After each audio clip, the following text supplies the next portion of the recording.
한 놈도 살아서는 안 돼. 빨리 폭발시켜. 2000년 가을 천둥 번개를 동반한 폭우가 쏟아지던 날, 한영그룹 한 회장은 믿었던 강덕준 전무가 보낸 용병들이 한 회장의 집을 불태웠습니다. 운전기사 한상구가 도착했을 때는 이미 한 회장과 사모님은 의식을 잃고 차갑게 쓰러져 있는 비극의 현장이었습니다. 남은 것은 오직 피 같은 딸 하나, 5살 부잣집 아가씨 설아는 그렇게 하루아침에 고아가 되고 말았습니다. 운전기사 한상구는 생전 한 회장과의 약속을 지키기 위해 어린 아가씨를 업고 맨발로 숲을 사이를 뛰어 도망쳐야 했습니다. 가진 것 없이 도망친 운전기사와 그의 손에 자란 꼬마는 어떻게 천하의 한영그룹 강덕준 회장의 숨통을 조이는 저승사자가 되어 돌아왔을까요? 그 뒤에는 도대체 어떤 충격적인 비밀이 숨겨져 있었을까요? 이야기가 궁금하시다면 구독과 좋아요 부탁드립니다. 구독자분들이 계신 곳에 행복과 건강의 기운 보내드리겠습니다. 사연 시작합니다. 거대한 저택이 시뻘건 불길에 휩싸여 무너져 내리고 있었습니다. 뜨거운 열기가 피부를 태울 듯 달려들고 매캐한 연기가 사방을 가득 메웠죠. 운전기사 상구가 젖은 수건으로 입을 틀어막은 채 안방문을 박차고 들어갔습니다. 회장님, 사모님, 제 목소리 들리십니까? 상구가 연기 사이로 비명을 질렀지만 돌아오는 것은 타오르는 불꽃의 굉음뿐이었습니다. 바닥에는 윤 회장과 사모님이 피를 흘린 채 쓰러져 있었고 그들의 눈은 이미 허공을 향해 굳어 있었습니다. 상구가 윤 회장의 손목을 잡으며 절망적인 목소리로 울부짖었습니다. 안 됩니다. 정신 차리세요, 회장님. 절 이렇게 두고 가시면 안 됩니다. 윤 회장의 손은 이미 싸늘하게 식어 대답이 없었습니다. 그때 침대 밑 구석에서 아주 작은 울음소리가 새어나왔습니다. 상구가 황급히 몸을 숙이자 5살 설아가 인형을 가슴에 꼭 안은 채 떨고 있었습니다. 아가씨, 설아 아가씨, 저 상구예요. 이리 오세요, 어서요. 상구가 설아를 품에 안으며 다급하게 외쳤습니다. 설아가 상구의 목을 꼭 매달리며 엉엉 울음을 터뜨렸습니다. 아저씨, 무서워요. 엄마랑 아빠가 잠만 자요. 안 일어나요. 상구가 설아의 얼굴을 가슴에 묻으며 단호하게 말했습니다. 아가씨, 지금은 제 말만 들어야 합니다. 눈 꼭 감으세요. 절대로 뜨면 안 됩니다. 현관문 쪽에서는 이미 검은 양복을 입은 사내들이 들이닥치고 있었습니다. 그들이 쇠파이프로 가구를 부수며 험악하게 소리쳤습니다. 당장 샅샅이 뒤져서 살아있는 사람 있는지 확인해. 상구가 주방 뒷문을 통해서 몸을 숨겼습니다. 저 자식들이 결국 우리 회장님과 사모님을 해치다니. 상구의 눈에는 뜨거운 눈물이 흘러내렸지만 정신을 바짝 차렸습니다. 상구는 설아를 등에 업고 신발도 신지 못한 맨발로 저택 밖으로 뛰쳐나갔습니다. 날카로운 돌부리와 가시덩굴이 발바닥을 사정없이 찢었지만 상구는 멈추지 않았습니다. 뒤편에서 사내들의 발소리와 함께 총성 같은 폭발음이 들려왔습니다. 쾅! 이렇게 폭발을 했는데 살아남은 사람은 있을 수가 없겠지. 가자. 상구가 거친 숨을 몰아쉬며 가파른 산길을 타올랐습니다. 등 뒤에 엎인 설아가 상구의 셔츠를 꽉 움켜쥐며 물었습니다. 아저씨, 발에서 피나요. 아저씨 아파요? 상구가 이를 악물며 가파른 언덕을 기어 올랐습니다. 아저씨는 하나도 안 아프다. 우리 설아 아가씨만 무사하면 돼. 조금만 참자. 산 중턱에 다다랐을 때 상구의 발톱 하나가 바위 틈에 끼어 완전히 들려버렸습니다. 상구가 비명 대신 입술을 깨물자 비릿한 피 냄새가 입안을 가득 채웠죠. 아가씨, 조금만 참으세요. 여기서 혹시나 그 사내들에게 잡히면 안 되니 저도 끝까지 힘낼게요. 상구는 그대로 깊은 계곡 아래로 몸을 던졌습니다. 차가운 물속으로 가라앉으면서도 상구는 설아를 아는 팔에 힘을 풀지 않았죠. 물 밖으로 간신히 머리를 내민 상구가 근처 동굴로 몸을 숨겼습니다. 아가씨, 쉿. 숨소리도 내면 안 됩니다. 알겠지요? 설아가 파랗게 질린 입술로 고개를 끄덕였습니다. 네, 아저씨. 나 숨 안 쉴게요. 나 잘 참을 수 있어요. 상구는 동굴 구석에서 부들부들 떨며 자신의 발을 살폈습니다. 들린 발톱 사이로 흙먼지와 피가 뒤섞여 엉망진창이 되어 있었습니다. 상구가 주머니에서 낡은 손수건을 꺼내 입에 물며 말했습니다. 아가씨, 아저씨가 잠시 아픈 소리를 낼지도 몰라요. 그래도 놀라지 마세요. 상구가 손가락으로 직접 자신의 발톱을 움켜잡았습니다. 그리고 한 번에 그것을 뜯어내자 상구의 온몸이 경련을 일으키며 튀어올랐습니다. 으윽, 으아. 수건 너머로 터져나온 신음이 동굴벽을 타고 무겁게 울려 퍼졌습니다. 생살이 뜯겨나간 고통에 상구의 눈앞이 하얗게 멀어갔지만 그는 정신을 놓지 않았습니다. 상구가 덜덜 떨리는 손으로 상처를 붕대로 감으며 다짐했습니다. 강덕준, 내 놈이 우리 회장님을 그렇게 만들었지. 내 반드시 내 숨통을 끊어주마. 상구는 근처 버려진 창고에서 불을 피우고 칼을 달구기 시작했습니다. 그는 거울 속에 비친 자신의 얼굴을 보며 설아에게 말했습니다. 설아야, 이제 아저씨 얼굴이 조금 무서워질 거야. 그래도 나 사랑해 줄 거지? 설아가 상구의 화상 입은 손을 만지며 대답했습니다. 응, 아저씨는 내 영웅이잖아요. 얼굴이 변해도 아저씨는 아저씨예요. 상구가 뜨거운 칼날을 자신의 왼쪽 뺨에 가져다 댔습니다. 치익하는 소리와 함께 살타는 냄새가 진동했고 상구의 인상은 흉측하게 변했습니다. 그는 자신의 정체를 완전히 지우고 한상구라는 이름의 노숙자로 살기로 했습니다.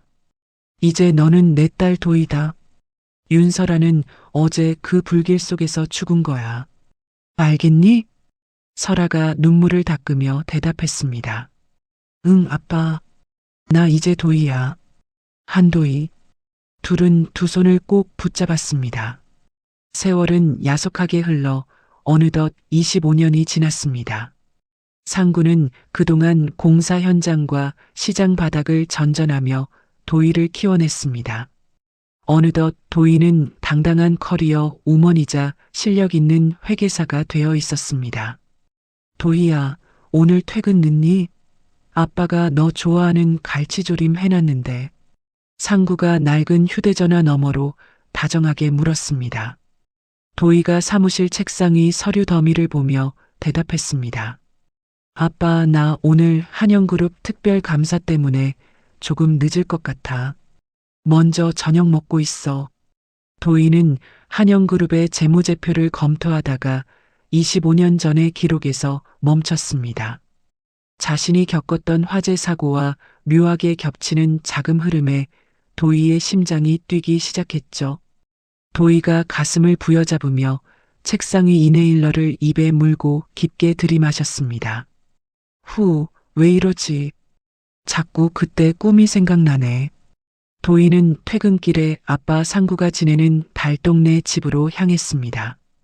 집안 가구들은 낡았지만 상구의 정성으로 구석구석 깨끗하게 닦여 있었죠. 상구가 부엌에서 앞치마를 두른 채 도희를 맞이했습니다. 우리 딸 왔어? 얼굴이 왜 이렇게 반쪽이야? 일하는 게 너무 힘든 거 아니야? 도희가 가방을 내려놓으며 웃었습니다. 아빠, 나 회계사잖아. 이 정도는 기본이지. 근데 아빠, 나 오늘 회사에서 이상한 걸 봤어. 상구의 손이 미세하게 떨렸지만 그는 아무렇지 않은 척 물었습니다. 이상한 거라니? 숫자가 안 맞더냐? 도희가 상구의 눈을 똑바로 바라보며 말했습니다. 25년 전 한영그룹 저택 화재 말이야. 아빠는 그 사고에 대해 기억나는 거 없어? 상구가 칼질을 멈추고 묵묵히 도마를 내려다보았습니다. 글쎄다. 너무 오래전 일이라 잘 모르겠구나. 밥이나 먹자. 도희는 상구의 태도가 이상하다고 느꼈습니다. 식사 후 상구가 잠시 집을 비운 사이 도희는 벽장 깊숙한 곳을 청소하기 시작했죠. 그러다 손끝에 닿은 낡은 나무 괴짝 하나를 발견했습니다. 이건 뭐지? 아빠가 이런 걸 숨겨두셨나? 도희가 조심스럽게 괴짝의 잠금 장치를 풀고 뚜껑을 열었습니다. 그 안에는 화염에 그을린 5살 아이의 원피스와 낡은 가죽 구두 한 켤레가 들어 있었습니다. 도희가 원피스를 들어 올리자 그 아래에서 낡은 사진 한 장이 떨어졌습니다. 이건 젊은 시절의 우리 아빠잖아. 근데 옆에 계신 이분들은 누구지? 사진 속에는 상구가 제복을 입고 인자한 인상의 남녀 옆에 서 있었습니다. 도희가 사진 뒷면을 돌려보자 정갈한 글씨로 설아의 5번째 생일을 축하하며라고 적혀 있었죠. 도희의 머릿속에서 강렬한 불길과 비명소리가 천둥처럼 울려 퍼졌습니다. 설아, 내 이름은 도희인데 왜 설아라고 적혀 있는 거야? 도희가 떨리는 손으로 괴짝 속에 피 묻은 붕대를 움켜쥐었습니다. 그때 장을 보고 돌아온 상구가 방문 앞에 멈춰서서 그 광경을 목격했습니다. 상구의 장바구니가 바닥으로 떨어지며 대파와 두부가 흩어졌습니다. 도희야, 그거 당장 내려놓아라. 보지 말아야 할 것을 봤구나. 상구의 목소리는 평소의 다정함은 온데간데 없이 차갑고 무거웠습니다. 도희가 눈물을 흘리며 상구에게 소리쳤습니다. 아빠, 나한테 거짓말했지? 나 한도희 아니지? 이 사진 속의 설아가 나 맞지? 상구가 방 안으로 들어와 도희의 손에서 사진을 뺏으려 했습니다. 알 거 없다. 넌 그냥 내 딸 도희로 살면 돼. 그게 너를 위한 길이야. 도희가 사진을 가슴에 품고 뒤로 물러나며 절규했습니다. 아니, 난 진실을 알아야겠어. 내 진짜 부모님은 어디 계셔? 아빠는 왜 내 얼굴이랑 아빠 얼굴을 이렇게 만든 거야? 상구가 무너져 내리듯 바닥에 주저앉았습니다. 그의 화상 입은 뺨 위로 굵은 눈물 한 방울이 흘러내렸습니다. 상구가 일그러진 목소리로 대답했습니다. 내 부모님은 강덕준 그 악마 같은 놈한테 살해당하셨다. 내가 너만 겨우 업고 나온 거야. 도희는 망치로 머리를 맞은 듯한 충격에 정신을 차릴 수 없었습니다. 상구가 자신의 바지를 걷어 올리자 발톱이 뽑혀 흉측하게 변한 발가락들이 드러났습니다. 이 발을 봐라. 너를 살리기 위해 내가 산을 넘으며 버린 살점들이다. 너만은 평범하게 키우고 싶었어. 도희가 상구의 발치에 엎드려 통곡하기 시작했습니다. 아빠, 미안해. 내가 아무것도 모르고 아빠 속만 썩이고. 상구가 도희의 어깨를 감싸 안으며 이를 갈았습니다. 아니다, 도희야. 이제 울지 마라. 내 부모님의 원수는 내가 반드시 갚아줄 거니까. 도희가 고개를 들고 상구의 눈을 바라보며 단호하게 말했습니다. 아니, 아빠. 복수는 내가 해. 나 회계사잖아. 강덕준 그 인간이 가진 모든 돈과 권력을 내가 숫자로 다 무너뜨릴 거야. 상구는 딸의 눈에서 예전 윤 회장의 강직한 눈빛을 발견했습니다. 그는 도희의 손을 꼭 잡으며 낮게 응조렸습니다. 그래, 설아 아가씨. 아니, 내 딸 도희야. 이제 우리가 그들에게 지옥을 보여줄 차례다. 창밖으로 차가운 밤바람이 불어왔지만 두 사람의 가슴 속에는 그 어느 때보다 뜨거운 복수의 불꽃이 타오르고 있었습니다. 상구는 벽장에 숨겨두었던 낡은 가방을 꺼내 도희 앞에 내려놓았습니다. 이 안에 내 부모님이 남기신 마지막 유품이 들어있다. 이제 내가 이걸 가질 자격이 있어. 도희가 가방을 열자 눈부시게 빛나는 다이아몬드 목걸이와 비밀 장부가 나타났습니다. 복수의 서막이 오르는 순간이었습니다. 뜬 눈으로 밤을 지새운 도희가 거칠게 서류 뭉치를 가슴에 안으며 식탁 의자에 앉았습니다. 눈앞에 놓인 한영그룹의 비자금 세탁 보고서 위로 25년 전 그날의 불길이 아른거리는 것만 같았죠. 상구가 김이 모락모락 나는 콩나물국을 식탁에 내려놓으며 걱정스러운 눈길을 보냈습니다. 도희야, 국이라도 한술 뜨고 가라. 밤새 한잠도 못 자고 이게 무슨 고생이냐? 상구가 마른 수건으로 식탁을 닦으며 말했습니다. 도희가 서류를 덮으며 차가운 목소리로 대답했습니다. 아버지, 나 도저히 밥이 안 넘어가요. 강덕준 그 인간이 우리 부모님을 죽이고 저 화려한 성에 앉아 있다는 생각을 하면 속이 뒤집혀요. 상구가 의자를 끌어당겨 도희 앞에 앉으며 도희의 손을 꼭 잡았습니다. 내가 말했잖니. 복수는 독을 품고 하는 거다. 서두르다가는 내가 먼저 다쳐. 그놈은 뱀보다 교활한 인간이야. 도희가 상구의 손을 뿌리치며 자리에서 벌떡 일어났습니다. 그래서요? 그럼 그냥 지켜만 봐요? 나는 그 인간 심장부에 칼을 꽂으러 갈 거예요. 나한테 회계는 단순한 일이 아니에요. 이건 그놈의 목을 조를 밧줄이라고요. 상구가 한숨을 내쉬며 일그러진 얼굴을 손으로 쓸어내렸습니다. 정가겠다면 말리지 않으마. 대신 이것만은 명심해라.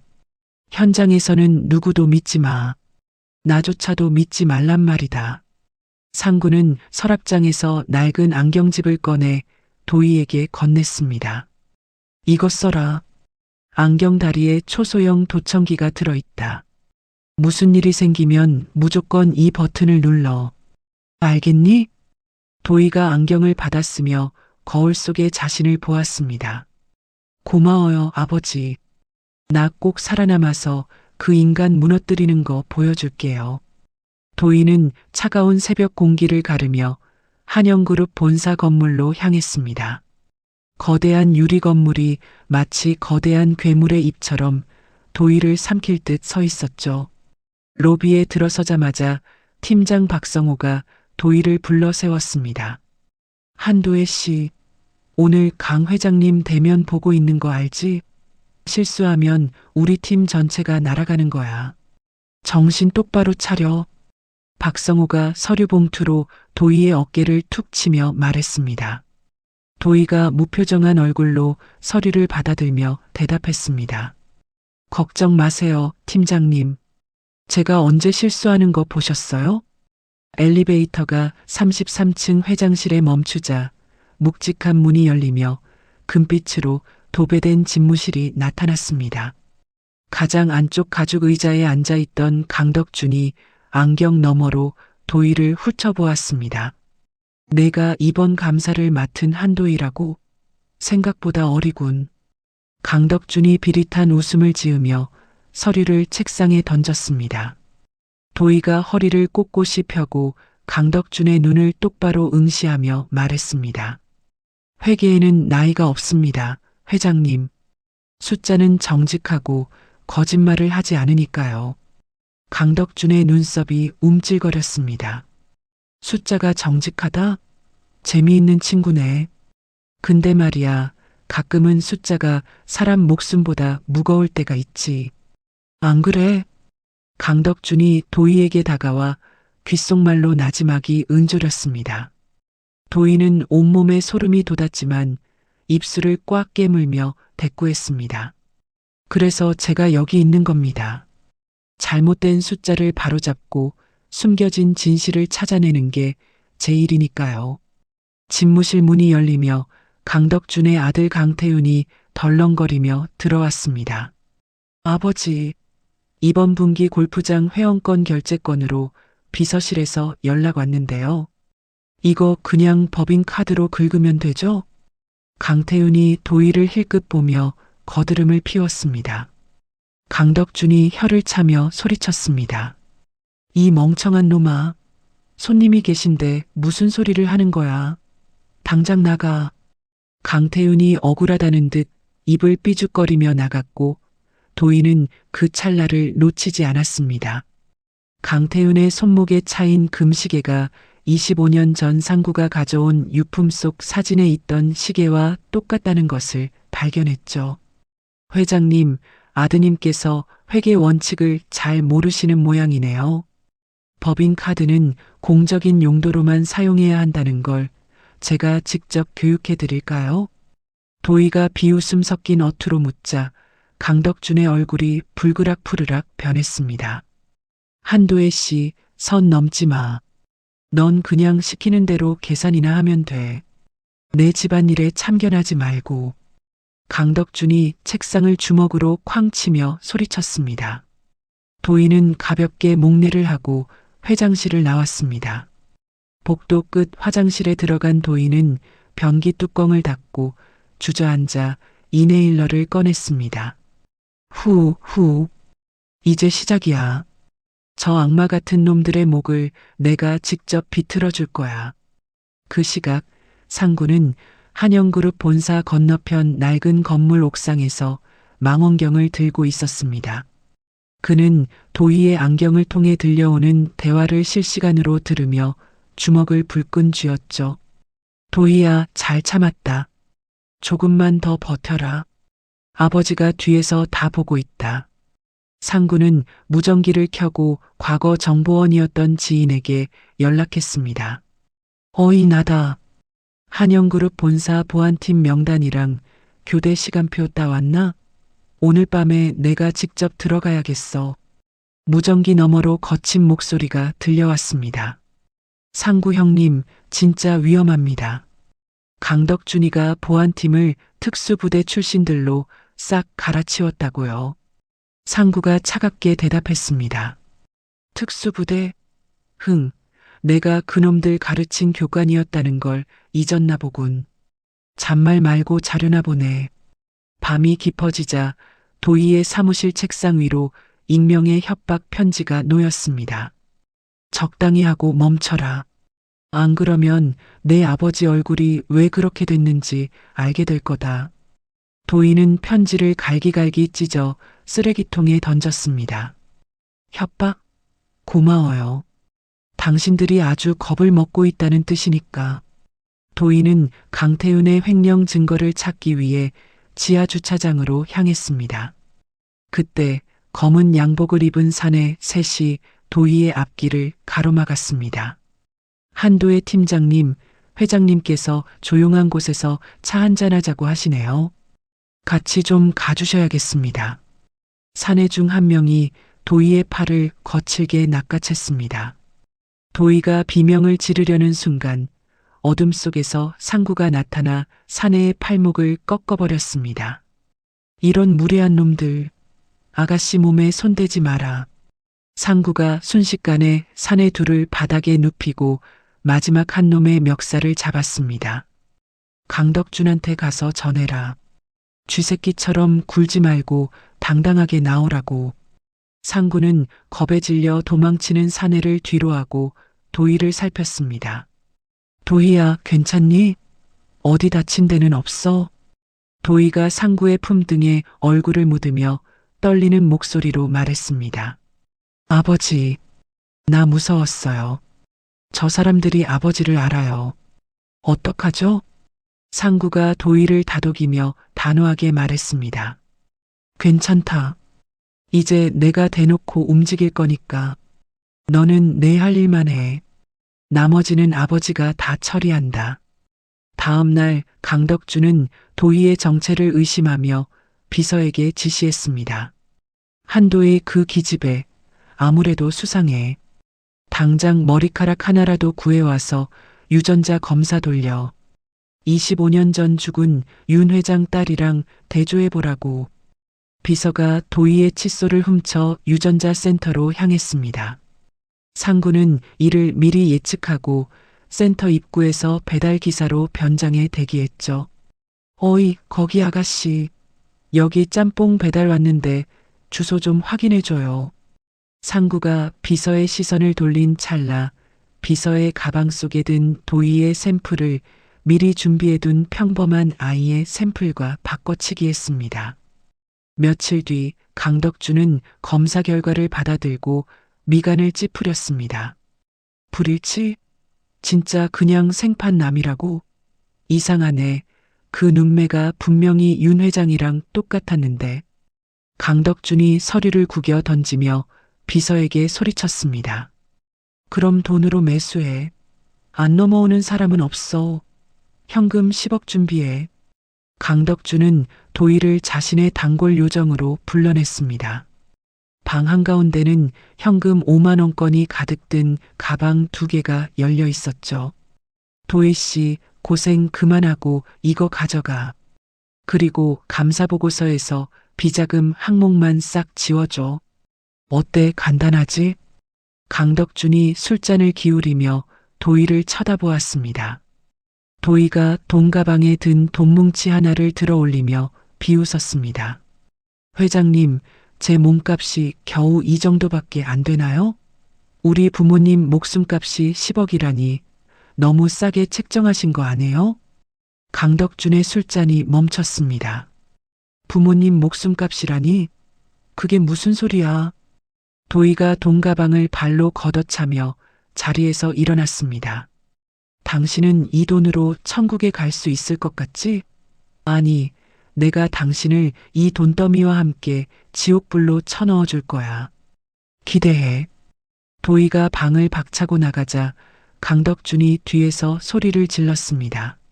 아, 인연 잡아. 당장 죽여버려. 도희는 정문을 향해 달렸습니다. 하지만 입구에는 수십 명의 용병이 도희를 에워싸고 있었죠. 절체절명의 순간 한영그룹 본관 정문 앞에 낡은 지팡이를 짚은 노인 한 명이 나타났습니다. 강덕준, 이 배은망덕한 놈아, 내가 감히 누구의 자식에게 손을 대느냐. 노인의 호통에 용병들이 멈칫했습니다. 도희는 그 노인의 얼굴을 보고 25년 전 기억 속의 한 조각이 떠올라 멈춰 섰습니다. 최 비서실장님? 도희의 목소리가 떨렸고 상구 역시 어둠 속에서 노인을 발견하고 경악했습니다. 죽은 줄 알았던 최 노인이 살아 돌아온 것이었습니다. 복수의 판이 걷잡을 수 없이 커지며 한영그룹 전체에 거대한 폭풍전야의 긴장감이 감돌았습니다. 도희와 상구 그리고 최 노인의 시선이 한 곳으로 모였습니다. 강덕준은 창밖을 보며 미친 듯이 웃어댔지만 그의 손은 미세하게 떨리고 있었습니다. 운명의 수레바퀴가 피비린내 나는 복수를 향해 빠르게 구르기 시작했습니다. 상구는 도희의 손을 꽉 잡으며 낮은 목소리로 속삭였습니다. 이제 진짜 시작이다, 도희야. 정신 바짝 차려. 도희가 고개를 끄덕이며 강덕준의 사무실을 향해 매서운 눈빛을 쏘아보냈습니다. 밤하늘에 번개가 치며 거대한 폭우가 쏟아지기 시작했습니다. 마치 앞으로 닥칠 피해 전쟁을 예고하는 것처럼 말입니다. 도희는 빗속에서도 흐트러짐 없이 앞을 향해 걸어나갔습니다.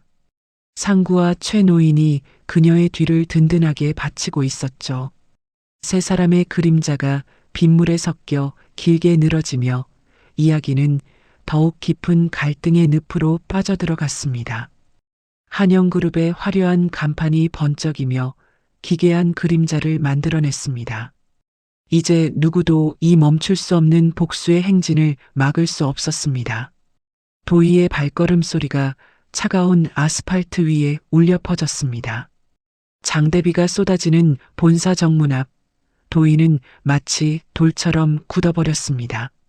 지팡이를 짚은 노인의 입술이 파르르 떨리더니 25년 전 그날 도희의 어머니가 자장가처럼 불러주던 노래를 아주 낮게 흥얼거렸죠. 도희가 빗물에 젖은 얼굴을 닦아낼 생각도 하지 못한 채 노인에게 다가가 물었습니다.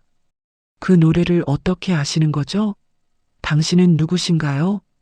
최 노인이 초점을 잃은 눈으로 도희의 목소리가 들리는 쪽을 향하며 대답했습니다. 설아 아가씨, 맞으시군요. 이 늙은이의 목소리를 잊으셨습니까?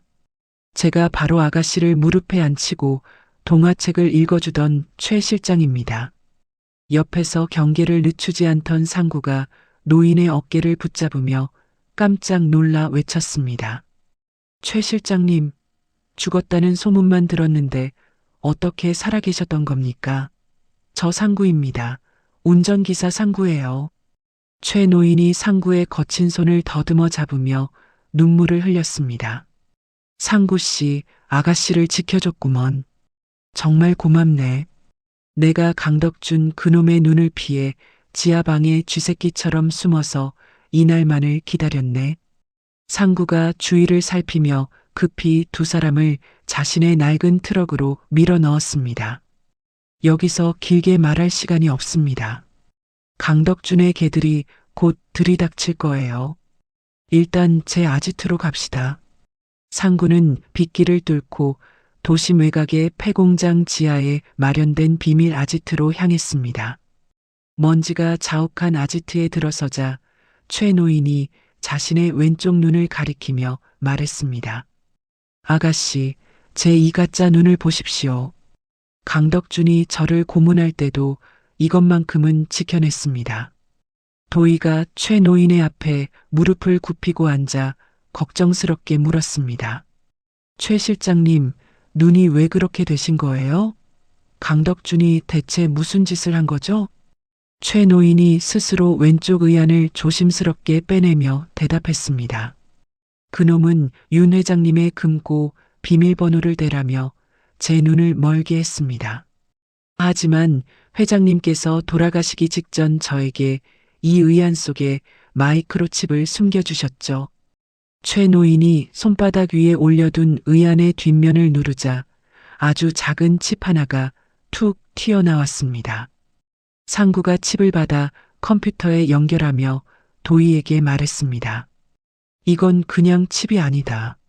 내 홍채랑 지문이 있어야 열리게 설계되어 있어. 도희야, 아니 설아 아가씨. 여기 손가락을 대봐라. 도희가 떨리는 손가락을 스캐너에 올리자 화면에 거대한 데이터가 쏟아져 나왔습니다. 가장 먼저 재생된 것은 부모님의 마지막 목소리가 담긴 녹음 파일이었습니다. 강덕준의 비열한 웃음소리와 함께 윤 회장의 단호한 목소리가 흘러나왔죠. 덕준이 자네, 이 모든 게 자네 계획이었나? 내 주식과 재산을 다 뺏으려고 우리 집에 불까지 지른 건가? 화면 속에서 강덕준이 차갑게 대꾸하는 목소리가 들렸습니다. 회장님, 시대가 변했습니다. 정직하게 돈 벌어서 언제 나라를 가집니까? 이제 설아는 제가 잘 돌볼 테니 편히 가십시오. 도희가 비명을 지르며 모니터를 붙잡고 울부짖었습니다. 악마 같은 놈. 우리 엄마 아빠가 그렇게 빌었는데 어떻게 그럴 수가 있어. 최 노인이 도희의 손을 잡으며 낮은 목소리로 덧붙였습니다. 아가씨, 반전은 또 있습니다. 상구 씨가 왜 아가씨를 지켰는지 아십니까? 상구 씨는 단순한 기사가 아니었습니다.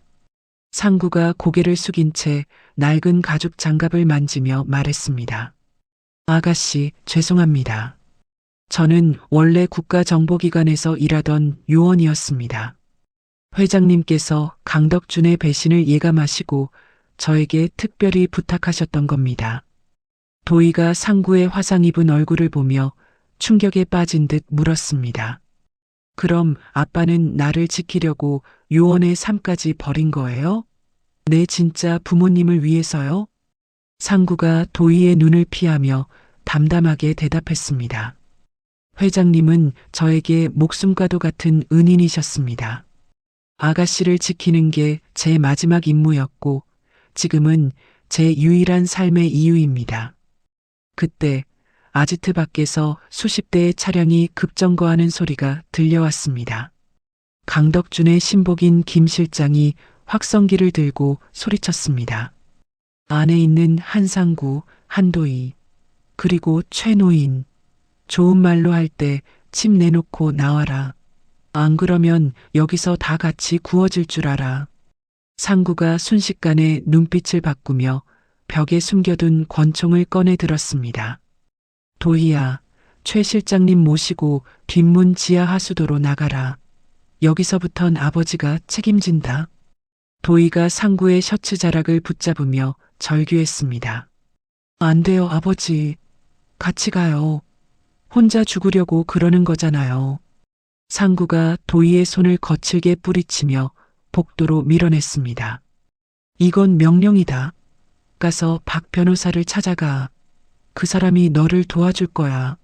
어서 가. 상구는 아지트 입구에 수류탄을 설치하고 몰려오는 용병들을 향해 총을 쏘기 시작했습니다. 용병 중 한 명이 비명을 지르며 쓰러지자 김 실장이 권총을 난사하며 외쳤습니다. 저 기사놈 다리부터 쏴. 죽여도 상관없으니까 침만 회수해. 어두운 복도 사이로 불꽃이 튀고 총성이 빗발쳤습니다. 상구는 요원 시절의 감각을 되살려 적들의 급소만을 정확히 타격하며 버텼죠. 하지만 수적 열세를 이기지 못하고 상구의 오른쪽 어깨에 총알이 박혔습니다. 그악, 아직은 쓰러질 수 없어. 상구가 피를 흘리며 벽에 기대어 다시 방아쇠를 당겼습니다. 도희는 하수도를 통해 빠져나오며 들리는 총소리에 심장이 찢어지는 것 같았죠. 최 노인이 도희의 팔을 이끌며 다급하게 말했습니다. 아가씨, 정신 차리셔야 합니다. 상구 씨가 목숨 걸고 만든 시간이에요. 여기서 잡히면 모든 게 끝장입니다. 도희가 피눈물을 닦으며 어두운 하수도 길을 뛰기 시작했습니다. 그때 하수도 위쪽 도로에서 경찰차 사이렌 소리가 요란하게 들려왔습니다. 전광판에는 도희와 상구의 얼굴이 나오며 긴급 속보가 흐르고 있었죠. 한영그룹 기밀 데이터를 탈취해 도주 중인 산업 스파이 한도희와 전직 요원 한상구를 공개 수배합니다. 발견 시 즉시 신고 바랍니다. 도희가 빗물이 고인 웅덩이에 비친 자신의 얼굴을 보며 이를 갈았습니다. 강덕준, 나를 스파이로 만들어? 좋아, 진짜 스파이가 뭔지 보여주지. 도희와 최노인은 경찰의 눈을 피해 허름한 여관 지하방에 몸을 숨겼습니다. 도희는 상구가 준 노트북을 켜고 마이크로칩의 암호를 하나씩 해독해 나갔습니다. 숫자들 사이에서 강덕준이 조 의원에게 보낸 거액의 뇌물 장부가 나타났죠. 최 실장님, 여기 보세요. 강덕준이 숨겨둔 돈줄이 다 여기 있어요. 이 계좌들을 다 얼려버릴 거예요. 최 노인이 눈을 감고 기도하며 대답했습니다. 아가씨, 조 의원이라는 사람은 믿을 만한 분입니까? 그 사람도 강덕준이랑 한패면 어쩌려고 그러십니까? 도희가 단호하게 고개를 저으며 말했습니다. 조 의원은 우리 아버지가 가장 아끼던 후배였다고 들었어요. 강덕준한테 약점이 잡혀서 억지로 끌려다니는 거예요. 제가 그 약점을 없애주면 우리 편이 될 거예요. 도희는 노트북 키보드를 두드리며 강덕준의 비자금 계좌에 접속했습니다. 그녀의 손가락이 움직일 때마다 강덕준이 해외 조세 피난처에 숨겨둔 수조원의 돈이 영원으로 바뀌기 시작했죠. 그 시각 회장실에서 이 상황을 지켜보던 강덕준이 집기를 집어 던지며 비명을 질렀습니다. 뭐야? 내 돈이 어디로 갔어? 누가 내 계좌를 건드리는 거야? 당장 찾아내서 죽여버려. 비서가 사색이 되어 대답했습니다. 회장님, 해킹 경로가 추적이 안 됩니다. 전 세계로 돈이 흩어지고 있어요. 강덕준이 거칠게 숨을 몰아쉬며 책상을 주먹으로 쳤습니다. 한도희, 그 기집애가 분명해. 유전자 검사 결과고 뭐고 다 필요 없어. 그녀는 무조건 죽여야 해. 여관방에서 도희는 상구에게 배운 대로 호신용 단검을 다리에 차며 거울을 보았습니다. 눈가는 붉게 충혈되었지만 그녀의 눈빛은 그 어느 때보다 서늘하게 빛나고 있었죠. 최 노인이 도희에게 다가와 작은 상자 하나를 건네며 말했습니다. 아가씨, 이건 윤 회장님이 마지막으로 남기신 선물입니다. 용기가 필요할 때 열어보라고 하셨죠. 도희가 상자를 열자 그 안에는 25년 전 어머니가 즐겨 바르던 진한 향수와 권총한 자루가 들어 있었습니다. 향기를 맡은 도희의 눈에서 마지막 눈물이 떨어졌습니다. 엄마, 아빠, 조금만 기다려요.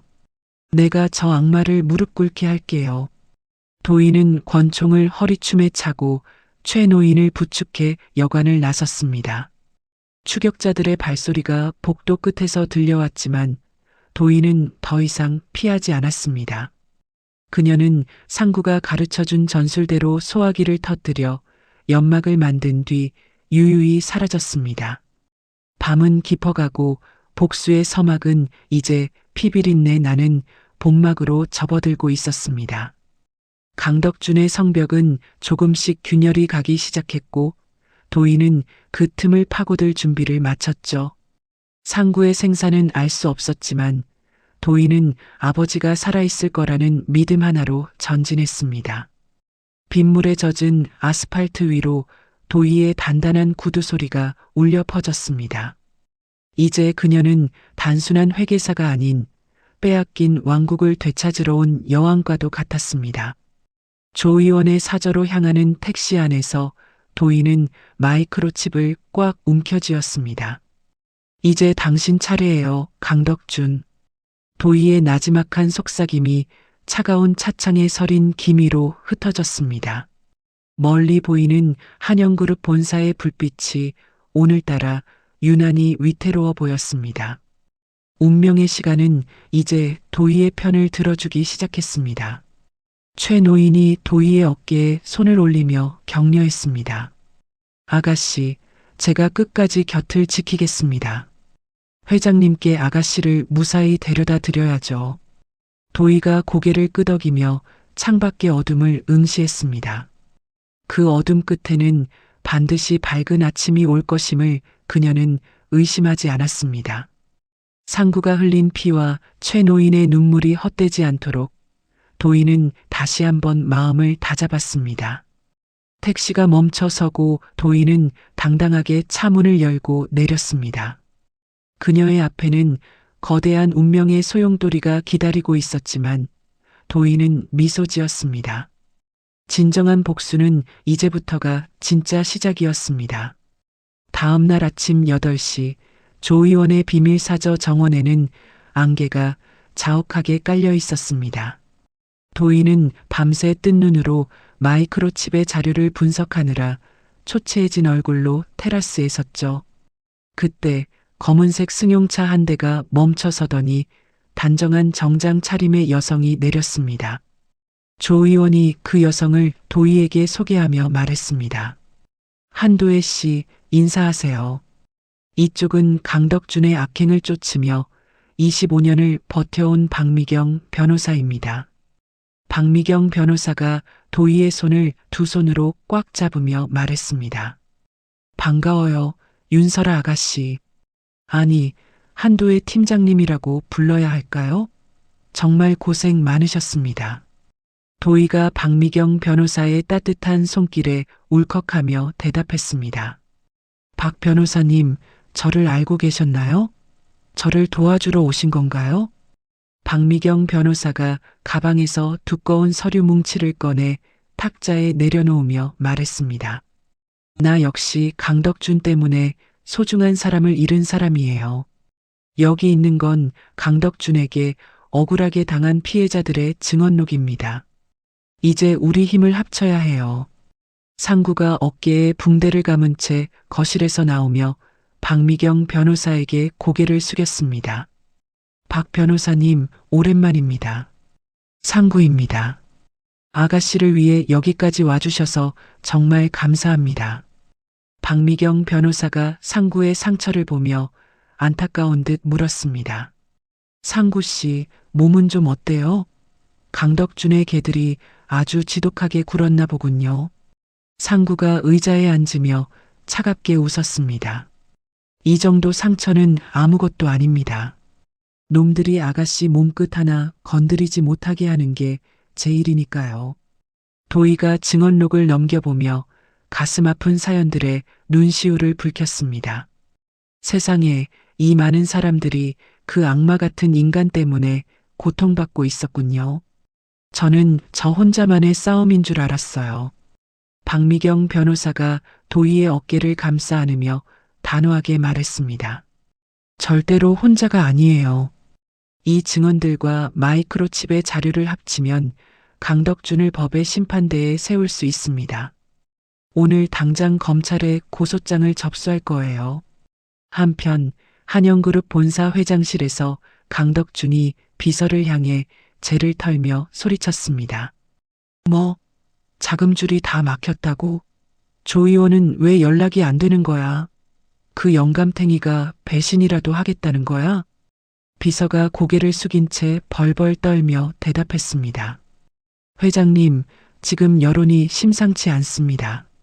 인터넷에 회장님의 25년 전 비리 영상이 퍼지고 있어요. 주주들도 긴급 회의를 소집했다고 합니다. 강덕준이 책상 위에 있던 크리스탈 재떨이를 벽에 던지며 소리쳤습니다. 이런 멍청한 놈들. 당장 한도의 그 기집애랑 기사놈 찾아내서 죽여버려. 돈은 얼마든지 줄 테니까 세상에서 흔적도 없이 없애버리란 말이야. 그때 회장실 문을 열고 강태윤이 굳은 표정으로 들어왔습니다. 아버지, 이제 그만하세요. 제가 아버지 뒤치다꺼리하는 것도 이제 지쳤습니다. 강덕준이 태윤의 뺨을 세차게 때리며 고함을 질렀습니다. 이 한심한 놈아, 내가 누리는 이 모든 게 누구 덕분인데 그래.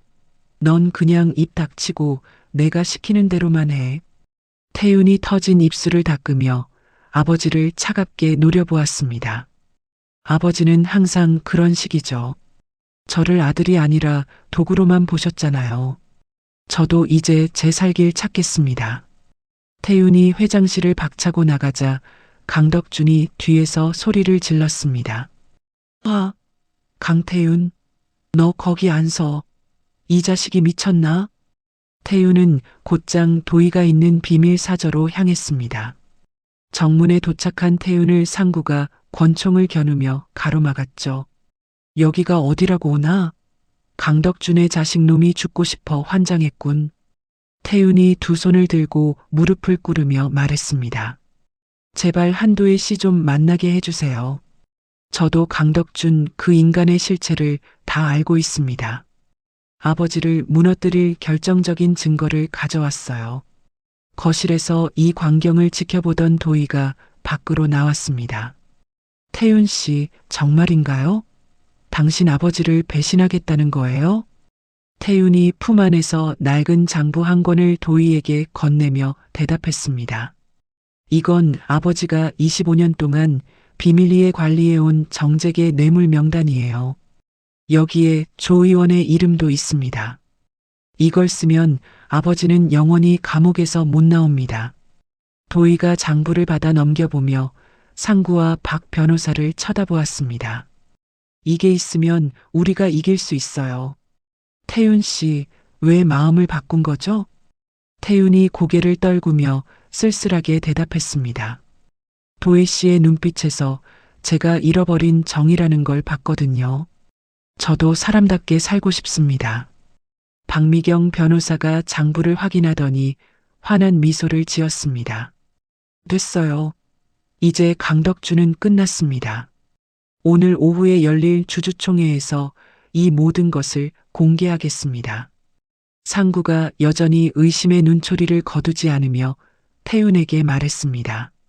내 말이 거짓이라면 넌 내 손에 죽는다. 알아들었나? 태윤이 고개를 끄덕이며 낮은 목소리로 대답했습니다. 알고 있습니다. 저도 모든 걸 걸고 온 거니까요. 그날 오후 한영그룹 본사 대회의실 앞에는 수많은 취재진이 몰려들었습니다. 강덕준은 여전히 당당한 모습으로 경호원들의 호의를 받으며 이사회장으로 들어갔죠. 강 회장님, 25년 전 방화살인 교사 혐의가 사실입니까? 한도희 씨와의 관계는 어떻게 됩니까? 기자들의 질문 세례에 강덕준이 여유롭게 손을 흔들며 대답했습니다. 전부 근거 없는 낭설입니다. 조만간 법적 대응을 통해 진실을 밝히겠습니다. 조금만 기다려 주시죠. 이사회실 문이 닫히자 강덕준은 이사들을 향해 인상을 쓰며 말했습니다.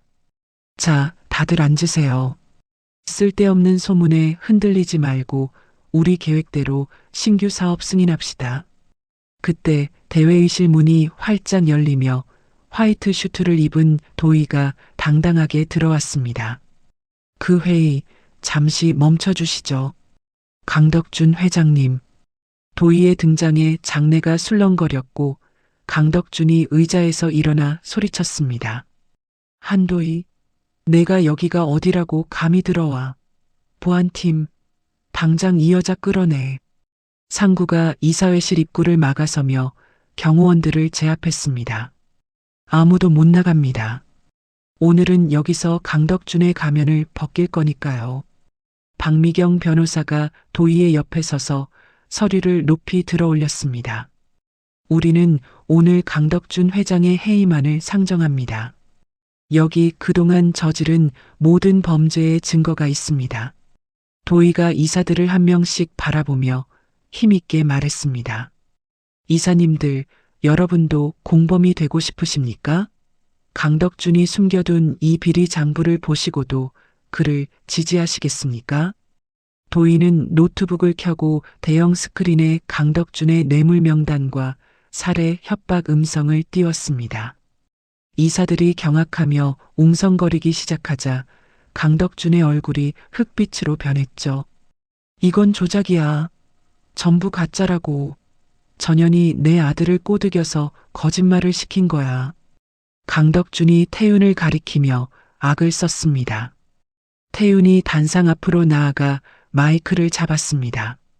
아니요, 전부 사실입니다.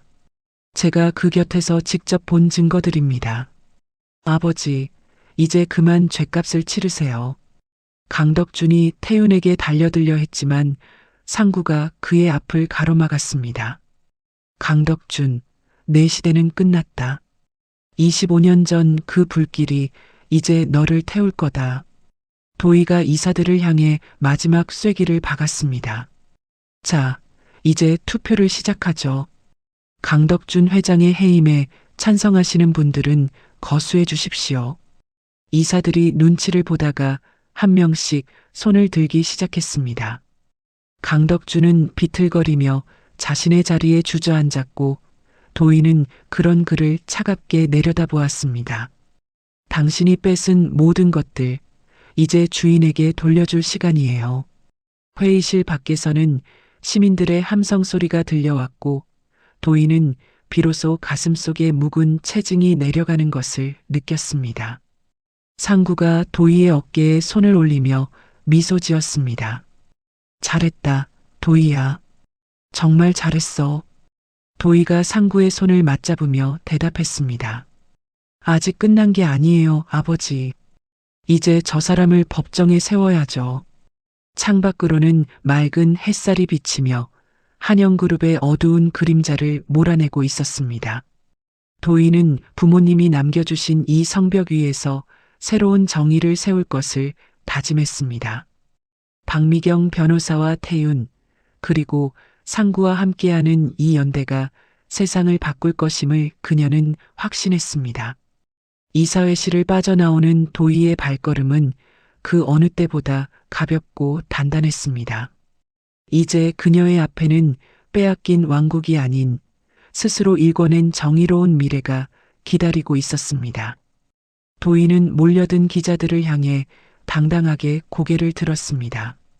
오늘의 이 승리는 시작에 불과하다는 것을 보여주기라도 하듯이 말입니다. 시민들은 도희의 이름을 연호하며 그녀의 귀환을 축복했습니다. 한도희, 윤설아, 정의는 살아있다. 도희는 시민들에게 가볍게 목례를 하고 상구의 트럭에 올라탔습니다. 상구가 운전대를 잡으며 도희에게 물었습니다. 이제 어디로 갈까, 우리 아가씨? 도희가 창밖의 노을을 보며 환하게 웃었습니다. 우리 집으로 가요, 아버지. 진짜 우리 집에요. 두 사람을 태운 트럭이 한영그룹 본사를 뒤로하고 힘차게 출발했습니다. 복수의 끝에는 파괴가 아닌 새로운 삶이 기다리고 있었습니다. 도희의 가슴 속에는 이제 복수의 불꽃 대신 희망의 빛이 타오르고 있었습니다. 밤하늘에 별이 하나둘씩 뜨기 시작하며 평화로운 저녁을 예고했습니다.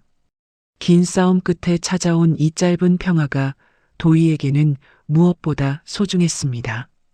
상구의 거친 손등 위에 도희의 부드러운 손이 겹쳐졌습니다. 대회의실의 무거운 침묵을 깨고 도희가 서류 가방에서 노랗게 바랜 종이 한 장을 꺼내어 테이블 중앙에 내려놓았습니다. 그것은 25년 전 사라졌던 윤 회장의 친필 서명이 선명하게 적힌 진본 유언장이었죠. 강덕준이 사르르 떨리는 손으로 서류를 낚아채려 하자 상구가 그의 손목을 강하게 낚아채며 차갑게 쏘아붙였습니다. 강덕준 회장님, 손버릇은 여전하시군요. 남의 물건에 함부로 손대지 마십시오. 상구가 강덕준의 손을 거칠게 뿌리치며 말했습니다. 옆에 앉아있던 이사 한 명이 안경을 고쳤으며 유언장을 꼼꼼히 살핀 뒤 경악하며 외쳤습니다. 이건 진짜 윤 회장님의 서명이 맞습니다.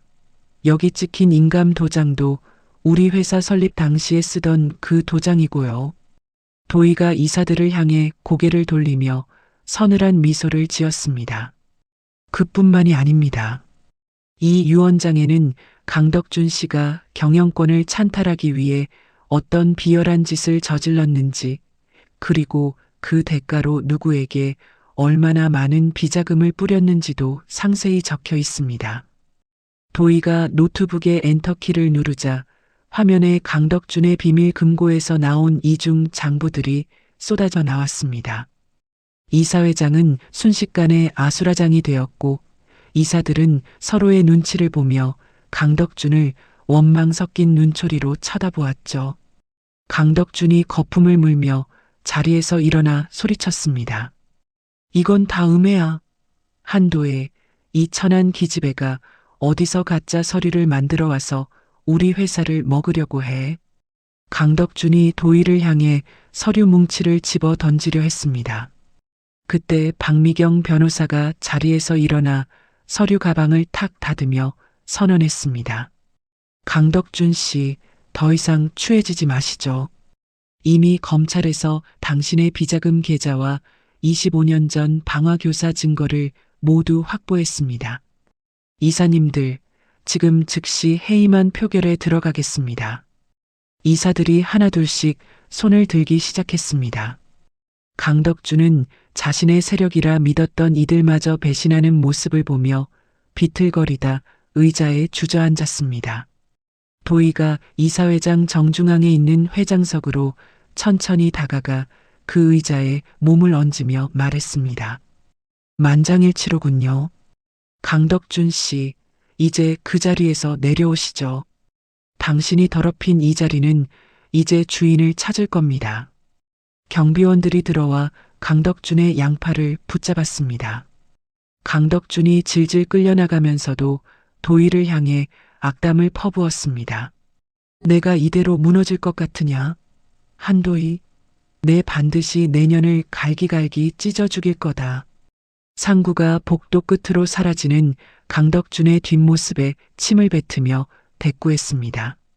그 입 닥쳐라. 너 같은 놈은 평생 감옥에서 썩으며 속죄하는 법부터 배워야 해. 회의실에 정적이 흐르자 도희는 회장석 뒤편의 거대한 창문을 바라보았습니다. 창밖으로 펼쳐진 서울 시내의 풍경이 마치 부모님이 보내주신 선물처럼 느껴졌죠. 도희가 가슴에 손을 얹으며 나지막이 은조렸습니다. 엄마, 아빠, 보고 계시죠? 저 이제 다 되찾았어요. 조금만 더 기다려주세요. 도희는 상구와 함께 대회의실을 빠져나와 주차장으로 향했습니다. 상구가 운전석 문을 열어주며 도희를 따뜻하게 쳐다보았습니다. 고생했다, 도희야. 정말 큰 산을 하나 넘었구나. 도희가 차에 올라타며 상구의 손을 꽉 잡았습니다. 아버지, 우리 지금 당장 가요. 부모님 계신 곳에요. 더 이상 늦추고 싶지 않아요. 상구는 말없이 고개를 끄덕이며 차를 몰아 근교의 납골당으로 향했습니다. 오후의 햇살이 납골당의 대리석 바닥 위로 길게 부서지고 있었습니다. 25년 만에 처음으로 부모님의 위패 앞에 선 도희는 무릎을 꿇고 엉엉 울음을 터뜨렸습니다. 엄마, 아빠, 저 설아예요. 아저씨가, 우리 아버지가 저 이렇게 잘 키워주셨어요. 도희가 사진 속 부모님의 얼굴을 어루만지며 말했습니다. 상구 역시 옆에서 고개를 깊게 숙이며 떨리는 목소리로 속삭였습니다. 회장님, 약속 지켰습니다. 우리 설아 아가씨, 아니 제 딸 도희, 반듯하게 키워서 여기 데려왔습니다. 이제 편히 쉬십시오. 상구의 눈가에 맺힌 눈물이 주름진 뺨을 타고 흘러내렸습니다. 도희는 그런 상구를 뒤에서 꽉 안으며 고마움을 전했습니다. 아버지, 정말 고마워요. 아버지 아니었으면 저 여기 서 있지도 못했을 거예요. 저한테는 아버지가 진짜 아빠예요. 상구가 도희의 손등을 토닥이며 희미하게 웃었습니다. 그래, 내 딸 도희야. 이제 슬픈 건 다 잊고 우리 행복하게 살자. 그게 내 부모님이 바라시는 일일 거다. 두 사람은 납골당을 나와 그동안 정들었던 달동네의 낡은 단칸방을 정리하기 시작했습니다. 짐이라고 해봐야 상구의 낡은 공구 가방과 도희의 몇 권 안 되는 책들이 전부였죠. 도희가 낡은 방 문을 닫으며 상구에게 물었습니다. 아버지, 이 좁은 방에서 저 키우시느라 고생 많으셨죠? 이제 우리 넓은 집으로 가요. 상구가 낡은 리어카를 끌어 짐을 싣으며 대답했습니다. 이 방이 좁아도 너랑 있으면 늘 궐보다 넓게 느껴졌다. 그래도 새 집으로 간다니 기분은 좋구나. 새로 이사한 집은 아담한 정원이 있는 2층 집이었습니다. 도희가 정원에 핀 꽃들을 보며 상구의 팔을 붙잡았습니다. 아버지, 이 꽃들 보세요. 아버지가 좋아하는 장미도 심었어요. 이제 우리 여기서 평생 같이 살아요. 상구가 집 안으로 짐을 옮기며 환하게 웃었습니다. 허허, 내 평생 이런 집에서 살아볼 줄이야. 꿈만 같구나, 도희야. 그날 저녁, 도희는 앞치마를 두르고 상구가 평소 좋아하던 된장찌개를 끓였습니다. 구수한 된장 냄새가 온 집안을 채우자 상구가 식탁에 앉으며 입맛을 다셨습니다. 야, 냄새 끝내준다. 우리 딸 요리 솜씨가 제법인데? 도희가 보글보글 끓는 찌개를 식탁에 올리며 숟가락을 놓아주었습니다. 아버지, 어서 드셔보세요. 제가 특별히 멸치 육수 진하게 냈어요. 상구가 찌개 한 술을 크게 떠먹으며 엄지를 치켜 세웠습니다. 그래, 이 맛이야. 시장에서 사 먹는 거랑은 비교도 안 되는구나. 정말 맛있다. 도희도 상구의 맞은편에 앉아 밥그릇을 채우며 행복한 미소를 지었습니다. 상구가 갑자기 밥을 먹다 말고 안방 구석의 낡은 금고에서 무언가를 꺼내왔습니다. 도희야, 이거 봐라. 내가 평생 품고 살던 거다. 상구가 꺼내놓은 것은 25년 전 요원 시절에 쓰던 낡은 권총이었습니다. 도희가 놀란 눈으로 총을 쳐다보자 상구가 정원 구석의 흙을 파헤치며 말했습니다. 이제 이건 필요 없다. 복수도 끝났고 너도 무사하니까. 나 이제 이 총이랑 영원히 작별하련다. 상구가 권총을 깊은 구덩이에 넣고 흙을 덮었습니다. 그리고 그 위에 작은 모종삽으로 꽃나무 하나를 심으며 덧붙였습니다. 이제 아빠는 총 대신 이 꽃나무 가꾸며 살 거다. 정원사가 내 체질인 것 같아. 도희가 상구의 곁으로 다가가 그의 흙 묻은 손을 잡아주었습니다. 아버지, 이제 무거운 짐 다 내려놓으세요. 제가 돈 많이 벌어서 아버지는 세계 여행도 보내드리고 맛있는 것도 매일 사드릴게요. 상구가 도희의 손을 잡고 일어나며 정원의 벤치에 앉았습니다. 여행은 무슨 여행이냐? 나는 그냥 너랑 이렇게 정원에 앉아 노을 보는 게 제일 좋다. 이게 사람 사는 거지. 석양이 하늘을 붉게 물들이며 두 사람의 그림자를 길게 늘어뜨렸습니다. 한영그룹의 주가는 도희의 회장 취임 소식에 연일 상한가를 기록하며 세상의 기대를 모았죠. 도희는 다음날 있을 취임식 준비를 위해 최 노인과 박 변호사를 집으로 초대했습니다. 최 실장님, 박 변호사님, 어서 오세요. 저희가 맛있는 저녁 준비했어요. 도희가 대문을 열며 반갑게 맞이했습니다. 최 노인이 지팡이를 짚으며 정원을 둘러보더니 감격 어린 목소리로 말했습니다. 설아 아가씨, 아니 도희 회장님, 정말 고생 많으셨습니다. 윤 회장님이 살아계셨으면 얼마나 기뻐하셨을까요? 박 변호사가 꽃바구니를 건네며 도희의 어깨를 토닥였습니다. 도희 씨, 축하해요. 이제 대한민국 최고의 여성 CEO가 된 거려. 우리 오늘 마음껏 즐겨요. 네 사람은 정원 테이블에 둘러앉아 고기를 굽고 와인 잔을 기울였습니다. 상구가 와인 잔을 높이 들며 건배 제의를 했습니다. 자, 다들 고생 많으셨습니다. 우리 도희의 새로운 출발과 우리의 영원한 우정을 위하여. 위하여. 모두의 목소리가 정원의 밤 공기를 타고 즐겁게 울려 퍼졌습니다. 파티가 무르익자 도희는 안방에서 어머니의 유품인 진주 목걸이를 가져와 목에 걸었습니다. 상구가 그 모습을 보며 대견한 듯 말했습니다. 사모님께서 정말 좋아하시던 목걸이다. 너한테 딱 어울리는구나. 도희가 거울을 보며 빙그레 웃었습니다. 아버지, 저 내일 취임식 때 이거 하고 나갈 거예요. 엄마가 옆에 계신 것 같아서 힘이 날 것 같아요. 상구가 도희의 화장대 위에 놓인 낡은 사진 한 장을 가리켰습니다. 그럼 이 사진도 챙겨가라. 내 부모님이랑 내가 같이 찍은 사진 말이다. 우리가 너를 지켜줄 거니까. 밤이 깊어지자 손님들이 돌아가고 집안은 다시 조용해졌습니다. 도희는 상구의 방으로 들어가 그의 낡은 셔츠를 걷어 올렸습니다. 총상 자국과 흉터가 가득한 상구의 어깨를 보며 도희가 연고를 정성껏 발라주었습니다. 아버지, 여기가 아직도 아프시죠? 제가 매일 약 발라드릴게요. 상구가 간지러운 듯 몸을 움츠리며 대답했습니다. 이제 흉터만 남았지 하나도 안 아프다. 우리 딸 손이 약손이네. 도희가 상구의 어깨에 고개를 기댔습니다. 아버지, 약속해 주세요.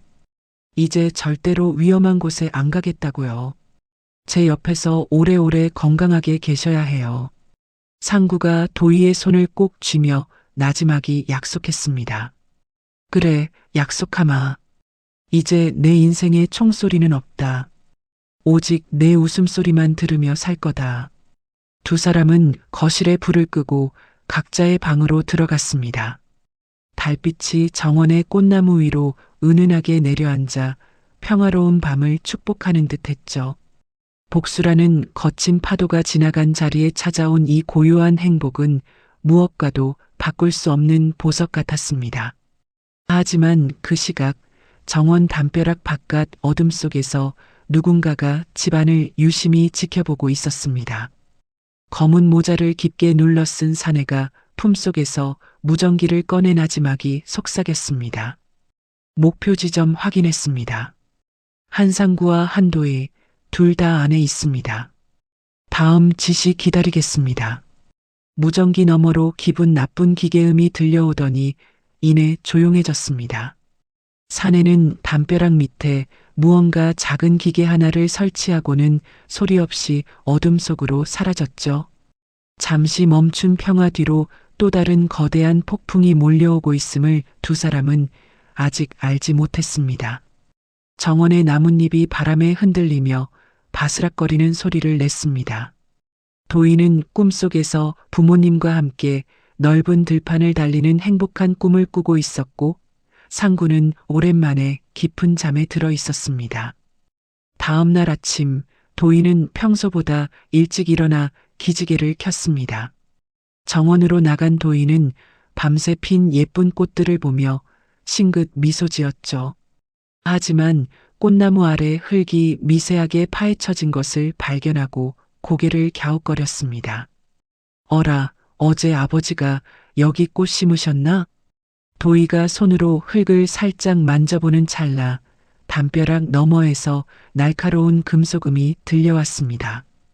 도희는 본능적으로 고개를 돌려 담벼락 쪽을 바라보았지만 그곳에는 아무도 없었죠. 가슴속에 다시금 기분 나쁜 불안감이 피어오르기 시작했습니다. 아버지, 아버지, 깨셨어요? 도희가 집안을 향해 다급하게 상구를 불렀습니다. 방에서 나오던 상구가 도희의 상기된 얼굴을 보며 의아한 듯 물었습니다. 왜 그러냐, 도희야? 무슨 일이라도 생겼어? 도희가 떨리는 손가락으로 담벼락을 가리켰습니다. 상구의 눈매가 순식간에 날카롭게 변하며 정원으로 뛰어내려갔습니다. 요원의 감각이 다시금 상구의 온몸을 깨우기 시작한 것이었습니다. 정원의 평화는 깨졌고 다시금 생존을 위한 투쟁의 시간이 다가오고 있었습니다. 취임식 당일 아침 정원에 쏟아지는 햇살은 유난히도 눈부셨습니다. 도희는 거울 앞에서 하얀 정장을 매만지며 상구를 불렀죠. 아버지, 넥타이 다 매셨어요? 이제 곧 출발해야 해요. 안방에서는 대답이 없었습니다. 도희가 고개를 갸웃거리며 거실로 나왔지만 집안은 적막감만이 감돌고 있었죠. 현관문이 반쯤 열린 채 찬바람이 들어오고 있었습니다. 아버지, 정원에 계세요? 도희가 신발도 신지 못한 채 정원으로 뛰어나갔습니다. 어제 상구가 정성껏 심어놓았던 꽃나무들은 무참히 짓밟혀 있었고 흙바닥에는 누군가와 격렬하게 다툰 흔적이 선명했습니다. 정원 담벼락 구석에서 상구가 입고 있던 셔츠의 단추와 찢어진 소매 조각이 발견되었죠. 아니야, 그럴 리 없어. 아버지, 어디 계세요? 도희가 비명을 지르며 대문 밖으로 달려나갔습니다. 그때 바닥에 떨어진 상구의 낡은 휴대전화가 요란하게 울리기 시작했습니다. 도희가 떨리는 손으로 전화를 받자 수화기 너머로 소름 끼치는 웃음소리가 들려왔습니다. 여보세요? 한도의 회장님, 취임 축하 인사가 좀 늦었지? 강덕준의 비열하고 거친 목소리였습니다. 도희가 휴대전화를 꽉 움켜쥐며 소리쳤습니다. 강덕준, 너 감옥에 있어야 하잖아. 어떻게 나온 거야? 우리 아버지 어디 있어? 강덕준이 낄낄거리며 대답했습니다. 내가 누군데 그 좁은 곳에 계속 있겠어? 내 아버지는 지금 내 옆에서 아주 편하게 쉬고 계신다. 보고 싶나? 화면이 영상통화로 전환되더니 피투성이가 된 채 의자에 묶여있는 상구의 모습이 비쳤습니다. 상구는 정신을 잃은 듯 고개를 떨구고 있었고 그 주위에는 무장한 사내들이 가득했죠. 아버지, 아버지, 정신 차려보세요. 강덕준, 이 짐승 같은 놈. 당장 우리 아버지 풀어줘. 도희가 오열하며 휴대폰 화면을 향해 소리쳤습니다. 강덕준이 상구의 머리채를 잡아 올리며 도희를 비웃었습니다. 살리고 싶으면 혼자 와라. 경찰에 알리는 순간 이 기사놈의 머리에 구멍이 날 줄 알아. 장소는 문자로 보낼 테니 1시간 내로 튀어와. 전화가 끊어지고 도희는 마당에 주저앉아 가슴을 쥐어뜯었습니다. 갑자기 가슴 한복판이 타들어가는 듯한 통증이 밀려왔고 숨이 턱 끝까지 차올랐죠. 25년 전 그 불길 속에서 들이마셨던 연기가 다시 폐부를 찌르는 기분이었습니다. 헉, 헉, 안 돼. 지금은 안 돼. 아버지를 구해야 해. 도희가 가방에서 이네일러를 꺼내 미친 듯이 흡입했습니다. 하지만 통증은 쉽게 가라앉지 않았고 입술은 파랗게 질려갔습니다. 그때 대문을 열고 박미경 변호사가 뛰어들어왔습니다. 도희 씨, 취임식장에 왜 안 나타나는 거예요? 무슨 일 있었어요? 박 변호사가 쓰러진 도희를 부축하며 물었습니다. 도희가 박 변호사의 옷소매를 붙잡으며 간신히 말을 내뱉었습니다. 박 변호사님, 아버지가 납치됐어요. 강덕준 그 인간이 탈옥했어요. 박 변호사가 경악하며 도희의 어깨를 잡았습니다. 뭐라고요? 강덕준이 탈옥을 했다니요. 당장 경찰에 신고해야 해요. 도희가 고개를 저으며 다급하게 외쳤습니다. 안 돼요. 신고하면 아버지를 죽이겠대요. 저 혼자 가야 해요. 장소가 왔어요. 도희는 박 변호사의 만류를 뿌리치고 자신의 차로 달려갔습니다. 운전대를 잡은 손이 덜덜 떨렸지만 도희는 가속 페달을 밟았습니다. 차 안에서도 도희의 기침 소리는 멈추지 않았고 손수건에는 붉은 혈흔이 묻어나왔죠. 아버지, 조금만 기다리세요. 제가 갈게요. 제가 아버지를 지킬게요. 도희가 도착한 곳은 외곽에 버려진 폐유 공장이었습니다. 녹슨 철문이 기분 나쁜 소리를 내며 열렸고 어두운 공장 안에는 기름 냄새가 진동했죠. 공장 한가운데 높은 크레인 아래 상구가 매달려 있었습니다. 왔나? 한도의 회장님, 역시 효녀야.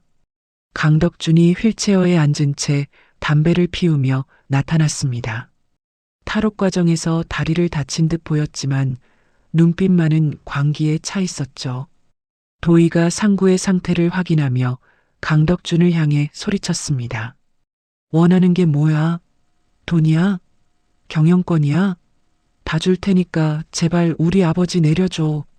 강덕준이 담배꽁초를 바닥에 던지며 비릿하게 웃었습니다. 돈? 경영권? 그딴 건 이제 필요 없어. 내가 원하는 건 딱 하나야. 내가 내 눈앞에서 가장 처참하게 무너지는 거. 강덕준이 손가락을 튕기자 용병 하나가 상구의 목에 칼을 들이댔습니다. 상구가 간신히 눈을 뜨며 도희를 향해 힘겹게 소리쳤습니다. 도희야, 오지 마라. 어서 도망가. 이건 함정이야. 도희가 상구를 보며 눈물을 쏟았습니다. 아버지, 미안해요. 나 때문에 또 이렇게. 강덕준, 내가 죽으면 되잖아. 아버지는 내보내줘. 강덕준이 자리에서 일어나 비틀거리며 도희에게 다가왔습니다. 죽는 게 그렇게 쉬운 줄 알아? 넌 내 아버지가 서서히 죽어가는 걸 지켜보게 될 거다. 그리고 내가 가진 그 화려한 명성도 오늘로 끝이야. 강덕준이 리모컨 하나를 들어 보였습니다. 공장 구석구석에 설치된 시한폭탄의 빨간 불빛이 깜빡이기 시작했죠. 10분 뒤면 이 공장은 통째로 날아간다. 아버지를 구해서 나갈지, 혼자 살아서 나갈지 선택해봐. 아, 참. 내 폐 상태로는 여기서 5분도 버티기 힘들 텐데. 공장 안으로 유독가스가 살포되기 시작했습니다. 도희는 숨이 막혀 바닥을 뒹굴며 기침을 토해냈습니다. 상구가 결박된 채 몸부림을 치며 절규했습니다. 강덕준, 이 악마 같은 놈, 아이는 건드리지 마라. 나만 죽여. 강덕준은 차가운 웃음을 남긴 채 용병들과 함께 공장 밖으로 사라졌습니다. 철문이 밖에서 굳게 닫히는 소리가 들렸죠. 도희는 흐릿해지는 시야 속에서도 상구가 매달린 크레인을 향해 기어갔습니다. 아버지, 헉, 헉. 조금만 참으세요. 도희의 손톱이 시멘트 바닥에 긁혀 피가 났습니다. 상구는 매달린 채 자신의 몸을 흔들어 밧줄을 풀려 애썼지만 역부족이었죠. 공장 안의 연기는 점점 짙어지고 폭탄의 카운트다운은 가차없이 흘러갔습니다. 도희야, 제발 나가라. 아빠는 괜찮아. 너라도 살아야 해. 상구의 눈물 섞인 외침이 공장 안을 울렸습니다. 도희는 크레인 조종석으로 기어 올라가 떨리는 손으로 레버를 잡았습니다. 폐질환으로 인한 통증이 심장을 쥐어짜는 것 같았지만 도희는 정신을 놓지 않았죠. 안 돼요, 아버지. 우리 같이 나가기로 했잖아요. 놔두고 어디 안 가기로 약속했잖아요. 도희가 레버를 당기자 상구가 매달린 줄이 서서히 내려오기 시작했습니다. 하지만 그때 공장 위쪽 창문을 통해 강덕준의 용병들이 다시 총을 쏘기 시작했습니다. 조종석 유리가 박살나며 도희의 팔에 유리 파편이 박혔습니다. 으악, 아파. 너무 아파요. 도희가 비명을 지르며 조종석 바닥에 웅크렸습니다. 상구가 바닥에 내려오자마자 발로 칼을 걷어차 밧줄을 끊어내려 했습니다. 도희야, 고개 숙여. 저놈들이 너를 노리고 있어. 상구가 초인적인 힘으로 밧줄을 풀고 조종석을 향해 달렸습니다. 등 뒤로 총알이 빗발쳤지만 상구는 오직 딸만을 생각하며 몸을 날렸죠. 상구가 조종석 문을 박차고 들어가 도희를 품에 안았습니다. 도희야, 괜찮니? 아빠 왔다. 이제 괜찮아. 도희가 상구의 가슴에 얼굴을 묻으며 헐떡거렸습니다. 아버지, 나 숨이 안 쉬어져요. 너무 무서워요. 상구가 도희의 등을 토닥이며 주위를 살폈습니다. 폭탄의 남은 시간은 단 3분. 공장은 이미 유독가스로 가득 차 앞이 보이지 않을 정도였습니다. 상구는 도희를 등에 업고 공장 뒷벽의 환기구를 향해 뛰기 시작했습니다. 25년 전 불타는 저택을 빠져나오던 그날처럼 말입니다. 하지만 이번엔 상구의 몸도 예전 같지 않았고 도희의 상태는 훨씬 심각했습니다. 도희야, 정신 차려야 한다. 눈 떠. 아빠가 너 업고 나갈 거야. 예전처럼 말이야. 상구가 거친 숨을 내뱉으며 환기구 철망을 주먹으로 내리쳤습니다.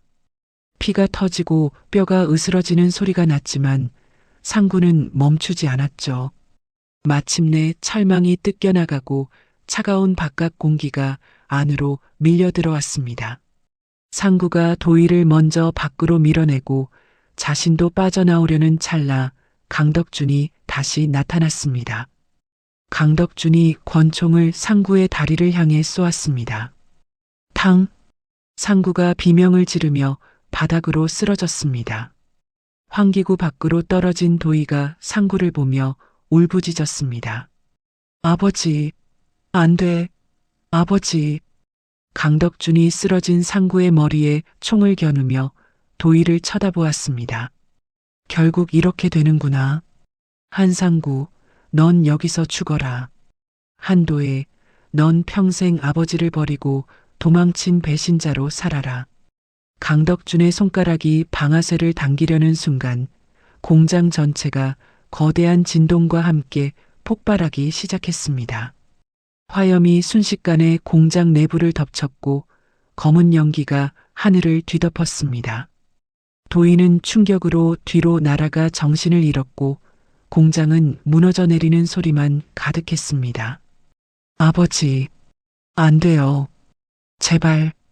도희의 가냘픈 목소리가 화염 속으로 흩어졌습니다.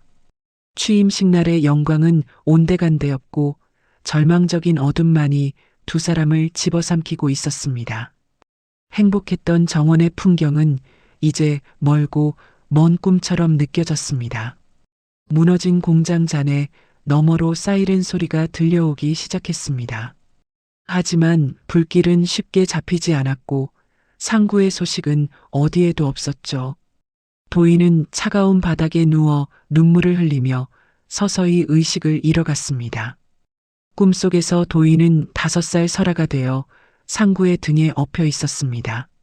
상구의 따뜻한 체온과 거친 숨소리가 들려오는 것만 같았죠. 하지만 눈을 떴을 때 도희를 기다리는 것은 차가운 병원의 천장이었습니다. 아버지, 아버지는요? 우리 아버지 어디 있어요? 병원 침대에서 깨어난 도희가 산소 마스크를 벗어 던지며 소리쳤습니다. 옆을 지키던 박 변호사가 침울한 표정으로 고개를 저었습니다. 도혜 씨, 일단 진정해요. 아직 수색 중이에요. 불길이 너무 세서 접근이 힘들대요. 도희가 절규하며 침대에서 내려오려다 바닥으로 고꾸라졌습니다. 무너진 평화와 다시 시작된 악몽. 도희의 가슴 속에는 이제 복수보다 더 깊은 슬픔과 분노가 소용돌이치고 있었습니다. 창밖으로 비가 내리기 시작했습니다.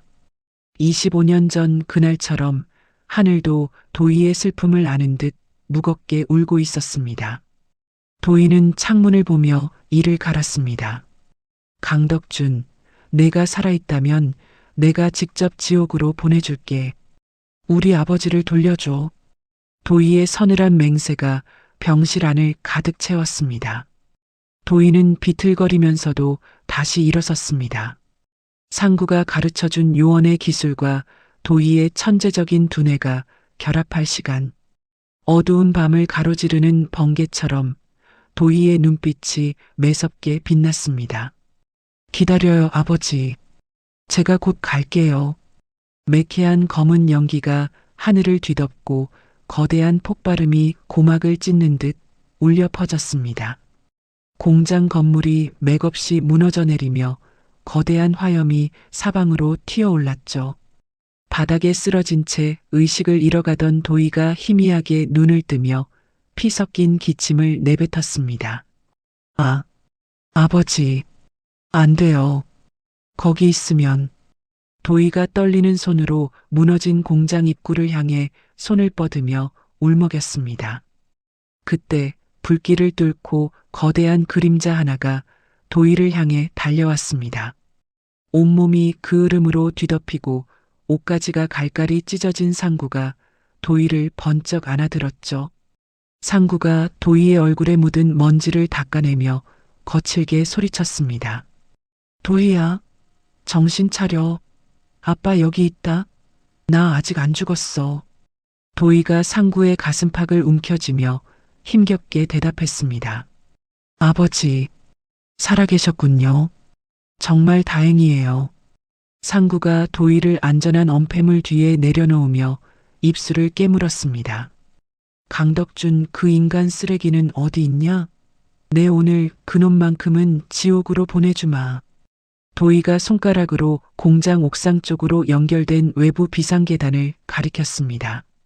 저 위로, 아까 저 위로 도망갔어요. 조심하세요, 아버지. 상구가 허리춤에 꽂힌 단검을 고쳐 쥐며 단호하게 말했습니다. 넌 여기서 한 발짝도 움직이지 마라. 박 변호사가 곧 경찰들이랑 올 거야. 알겠니? 상구는 다리를 절면서도 요원 시절의 민첩함을 발휘해 비상계단을 뛰어 올라갔습니다. 옥상 위에는 강덕준이 헬기를 기다리며 미친 듯이 소리를 지르고 있었죠. 강덕준이 하늘을 향해 무전기를 휘두르며 악을 썼습니다. 와, 헬기 왜 안 와? 나 여기서 죽으면 너희도 다 끝장이야. 당장 오라고. 그때 상구가 옥상 문을 발로 차며 나타나 차가운 목소리로 일갈했습니다. 강덕준, 헬기는 안 온다. 내가 이미 조종사들을 다 매수해놨거든. 강덕준이 깜짝 놀라 뒤를 돌아보며 뒷걸음질을 쳤습니다. 한상구, 내 놈이 어떻게, 그 폭발에서 어떻게 살아나온 거야? 상구가 피 묻은 칼날을 번뜩이며 강덕준에게 다가갔습니다. 하늘이 너를 심판하라고 나를 살려주신 모양이다. 25년 전 그날처럼 오늘도 내가 이길 것 같으냐? 강덕준이 품 안에서 작은 리모컨을 꺼내들며 비열하게 웃었습니다. 오지 마. 이거 누르면 이 밑에 깔린 나머지 폭탄들도 다 터져. 너랑 나랑 같이 죽는 거라고. 상구가 멈추지 않고 한 걸음씩 다가오며 차갑게 대꾸했습니다. 죽는 게 두려웠다면 시작도 안 했다. 내가 죽어야 우리 회장님 원한이 풀리고 우리 딸이 평화롭게 살 수 있어. 강덕준이 당황하며 리모컨 버튼을 미친 듯이 눌러댔습니다. 왜 안 터져? 왜?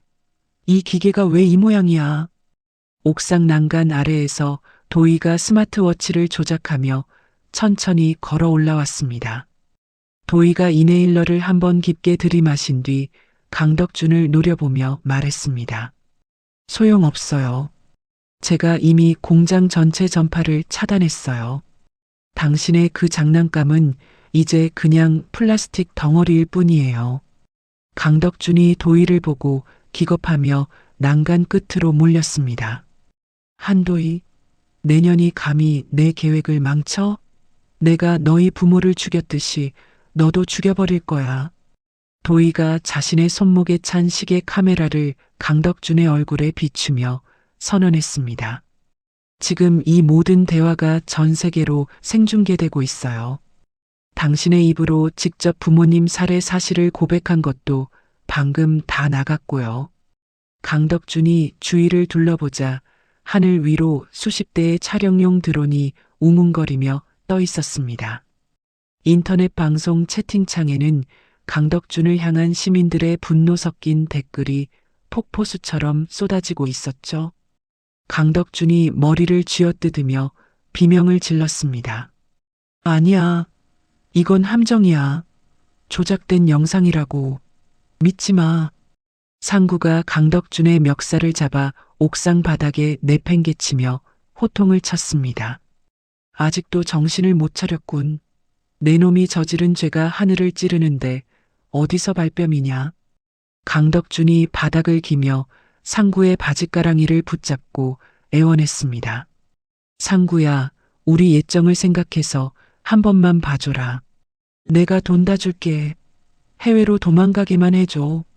상구가 강덕준의 손을 거칠게 뿌리치며 차갑게 말했습니다. 돈? 내가 가진 돈은 이제 다 몰수될 거다. 너한테 남은 건 차가운 감방 동기들 뿐이야. 도희가 강덕준 앞에 다가와 그가 25년 전 훔쳐갔던 부모님의 유품 시계를 가리켰습니다.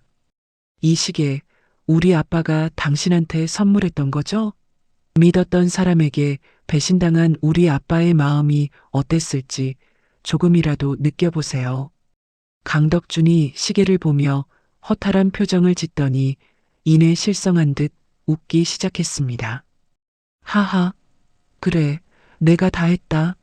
내가 죽였어. 그런데 그게 뭐 어때서? 이 세상은 원래 힘 있는 놈이 다 가지는 거야. 강덕준의 자백이 드론 카메라를 통해 전국의 시청자들에게 생생하게 전달되었습니다. 경찰차 수십 대가 공장을 포위하고 특공대원들이 옥상으로 들이닥쳤습니다. 박미경 변호사가 경찰들과 함께 나타나 강덕준에게 수갑을 채우며 단호하게 말했습니다. 강덕준 씨, 당신을 살인 및 살인교사, 탈옥 혐의로 긴급 체포합니다. 당신의 그 잘난 권력도 이제 끝입니다. 강덕준이 경찰들에게 끌려나가며 도희와 상구를 향해 저주를 퍼부었습니다. 내 반드시 돌아온다. 너희들 가만 안 둬. 내 돈, 내 한영그룹. 도희는 강덕준이 사라지는 뒷모습을 보며 비로소 참았던 숨을 길게 내뱉었습니다. 가슴속을 짓누르던 25년의 응어리가 빗물에 씻겨 내려가는 기분이었죠. 상구가 피투성이가 된 손으로 도희의 어깨를 감싸 안으며 다정하게 물었습니다. 도희야, 괜찮니? 이제 정말 다 끝났다. 우리 딸 정말 고생 많았어. 도희가 상구의 품에 얼굴을 묻으며 흐느끼기 시작했습니다. 아버지, 이제 우리 무서워하지 않아도 되죠? 이제 우리 진짜 가족으로 평범하게 살 수 있는 거죠? 상구가 도희의 머리를 쓰다듬으며 약속했습니다. 그래, 이제 아무도 우리를 건드리지 못해. 아빠가 평생 내 곁에서 지켜줄게. 공장 아래에는 몰려든 시민들이 도희와 상구의 이름을 연호하며 박수를 치고 있었습니다. 그들은 더 이상 도망자나 기사가 아닌 정의를 바로잡은 영웅으로 환영받고 있었죠. 최 노인이 지팡이를 짚으며 옥상으로 올라와 도희의 손을 꼭 잡았습니다. 아가씨, 회장님과 사모님이 하늘에서 정말 기뻐하실 겁니다. 이 늙은이도 이제야 발 뻗고 자겠네요. 도희가 최 노인의 손을 맞잡으며 환하게 미소 지었습니다. 최 실장님 덕분이에요. 실장님이 그 칩을 지켜주지 않으셨다면 진실은 영원히 묻혔을 거예요. 상구는 옥상 난간에 기대어지는 노을을 바라보며 깊은 감회에 젖었습니다. 요원 시절의 고독함도 기사로서의 비참함도 이제는 모두 과거의 조각들이 되었습니다. 상구가 도희에게 다가가 부드러운 목소리로 제안했습니다. 도희야, 우리 이제 집에 가자. 정원에 꽃나무도 다시 심고 맛있는 것도 먹으러 가자. 도희가 상구의 팔짱을 끼며 대답했습니다. 네, 아버지. 근데 이번엔 아버지가 직접 요리해 주셔야 해요. 저 지금 정말 배고프거든요. 두 사람은 경찰들의 호의를 받으며 옥상을 내려가기 시작했습니다. 강덕준이 타고 갈 호송차 근처에서 시민들이 야유를 퍼부으며 달걀을 던졌습니다. 박미경 변호사가 도희에게 다가와 작은 서류 봉투 하나를 건넸습니다. 도혜 씨, 이건 강덕준이 숨겨둔 마지막 비자금 동결 해제 서류예요. 이걸로 재단 설립을 서두르죠. 도희가 고개를 끄덕이며 서류를 받아들었습니다. 네, 복수만으로 끝내지 않을 거예요. 우리 부모님의 이름으로 고통받는 사람들을 도울 거예요. 상구는 차 문을 열어주며 도희를 따뜻하게 쳐다보았습니다. 가자, 우리 딸. 이제 진짜 내 세상이다. 도희가 차에 올라타며 상구의 손을 꽉 잡았습니다. 지옥 같았던 공장을 뒤로하고 두 사람을 태운 차가 힘차게 출발했습니다. 도희와 상구의 얼굴에는 25년 만에 가장 평온하고 아름다운 미소가 피어올랐습니다. 차창 밖으로 스쳐 지나가는 서울의 야경이 오늘따라 유난히 눈부시게 빛났습니다. 도희는 상구의 어깨에 기대어 잠시 눈을 붙였습니다. 한영그룹의 화려한 본사 강당 대신 도희가 선택한 취임식 장소는 낡고 허름한 달동네의 작은 공터였습니다. 좁은 골목길마다 오색 깃발이 걸리고 동네 어르신들이 모여 앉아 잔치국수를 나누어 먹으며 잔치 분위기를 냈죠. 도희는 화려한 드레스 대신 수수한 정장을 차려입고 간이 무대 위로 올라와 마이크를 잡았습니다. 여러분, 제가 오늘 이 자리에서 회장으로 취임하는 이유는 단 하나입니다. 가장 낮은 곳에서의 기억을 잊지 않기 위해서입니다. 도희가 환하게 웃으며 아래에서 자신을 지켜보던 상구를 가리켰습니다. 진정한 부라는 것은 돈의 액수가 아니라 지켜야 할 사람을 위해 맨발로 뛸 수 있는 용기라고 믿습니다. 저를 위해 25년을 맨발로 뛰어주신 제 아버지 한상구 씨를 무대 위로 모시겠습니다. 상구가 쑥스러운 듯 머리를 극적이며 무대 위로 올라오자 주민들이 기립박수를 보냈습니다. 상구가 도희의 어깨를 감싸 안으며 마이크에 대고 짧게 말했습니다. 저는 그저 운전기사일 뿐인데 우리 딸이 저를 너무 치켜세우는군요. 앞으로 우리 도희, 아니 윤설아 회장이 여러분을 위해 정말 열심히 일할 겁니다. 잘 부탁드립니다. 상구가 허리를 굽혀 인사하자 동네 할머니 한 분이 소리쳤습니다. 상구 씨, 딸 농사 하나는 정말 끝내주게 지었네. 복 받았어, 정말. 취임식이 끝나고 도희는 가장 먼저 한영그룹의 복지재단 설립안에 서명했습니다. 그녀는 강덕준이 숨겨두었던 비자금을 모두 회수해 전국의 소외된 아이들을 돕는 사업을 시작했죠. 상구는 보안 총괄 이사라는 직함을 얻었지만 여전히 도희의 출퇴근길을 직접 운전하며 곁을 지켰습니다. 아버지, 이제 이사님이신데 운전대는 직원한테 맡기시라니까요. 도희가 뒷좌석에서 서류를 보며 웃으며 말했습니다. 상구가 백미러로 도희를 보며 너털 웃음을 터뜨렸습니다. 어허, 이 세상에서 아가씨를 나보다 안전하게 모실 사람이 또 어디 있다고 그러냐? 난 이게 제일 편해. 상구가 핸들을 부드럽게 꺾으며 대답했습니다. 본사 로비에 들어서자 직원들이 상구에게 허리를 숙여 인사했습니다. 이사님, 안녕하십니까? 오늘 점심 메뉴는 이사님이 좋아하시는 된장찌개로 준비했습니다. 젊은 보안 팀원들이 상구의 주변을 에워싸며 친근하게 굴었습니다. 상구가 대견한 듯 팀원들의 어깨를 툭 치며 말했습니다. 그래, 고맙다. 다들 밥 든든히 먹고 근무 서야 한다. 배고프면 힘 못 써. 한편 회사의 말단 창고에서는 강태윤이 땀을 흘리며 박스를 나르고 있었습니다. 도희의 배려로 기회를 얻은 태윤은 과거의 오만함을 버리고 묵묵히 제 몫을 다하고 있었죠. 상구가 창고를 지나가다 태윤을 발견하고 멈춰 섰습니다. 태윤 씨, 힘들지 않나? 쉬엄쉬엄하게. 몸 상하면 본인만 손해야. 상구가 생수 한 병을 태윤에게 건네며 무심하게 말했습니다. 태윤이 생수를 받아들고 허리를 깊게 숙여 인사했습니다. 아니요, 이사님. 이렇게 일할 수 있게 해주신 것만으로도 감사합니다. 제 손으로 땀 흘려 돈 버는 게 처음이라 보람차네요. 그의 눈은 예전의 도끼 대신 맑고 선한 빛을 띠고 있었습니다. 시간이 흘러 주말이 되자 도희와 상구는 시력을 회복한 최 노인의 집을 방문했습니다. 수술이 잘 된 최 노인은 돋보기를 쓰고 도희의 얼굴을 뚫어지게 쳐다보았습니다. 정말 사모님을 쏙 빼닮으셨습니다. 아가씨의 예쁜 눈을 이제야 제대로 보네요. 죽어도 여한이 없습니다. 최 노인이 도희의 손등을 어루만지며 감격스러운 듯 말했습니다. 최 실장님, 그런 말씀 마세요. 저랑 같이 여행도 다니시고 맛있는 것도 더 많이 드셔야죠. 제가 좋은 곳 많이 모시고 갈게요.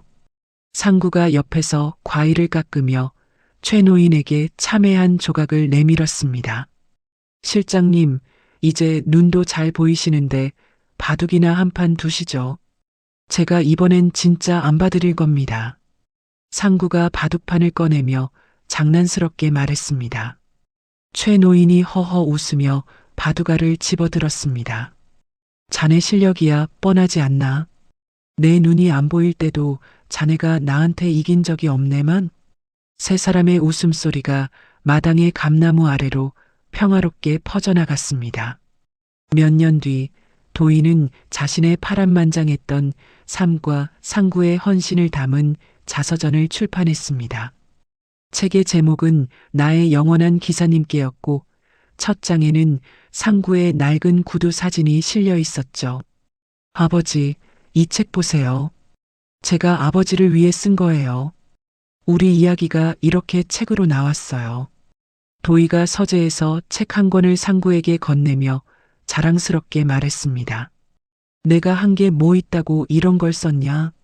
난 그냥 당연한 일을 한 것뿐인데. 상구가 책장을 덮으며 창밖을 응시했습니다. 도희는 어느덧 한 가정을 꾸려 예쁜 아이를 낳았고 집안에는 다시 아이의 웃음소리가 들리기 시작했습니다. 정원 벤치에 앉은 상구가 손주를 무릎에 앉히고는 나지막한 목소리로 노래를 불렀습니다. 우리 강아지 잘도 잔다. 할아버지가 지켜줄 테니 무서운 꿈 꾸지 마라. 상구가 부르는 노래는 25년 전 불타는 저택을 빠져나오며 설아에게 불러주었던 그 자장가였습니다.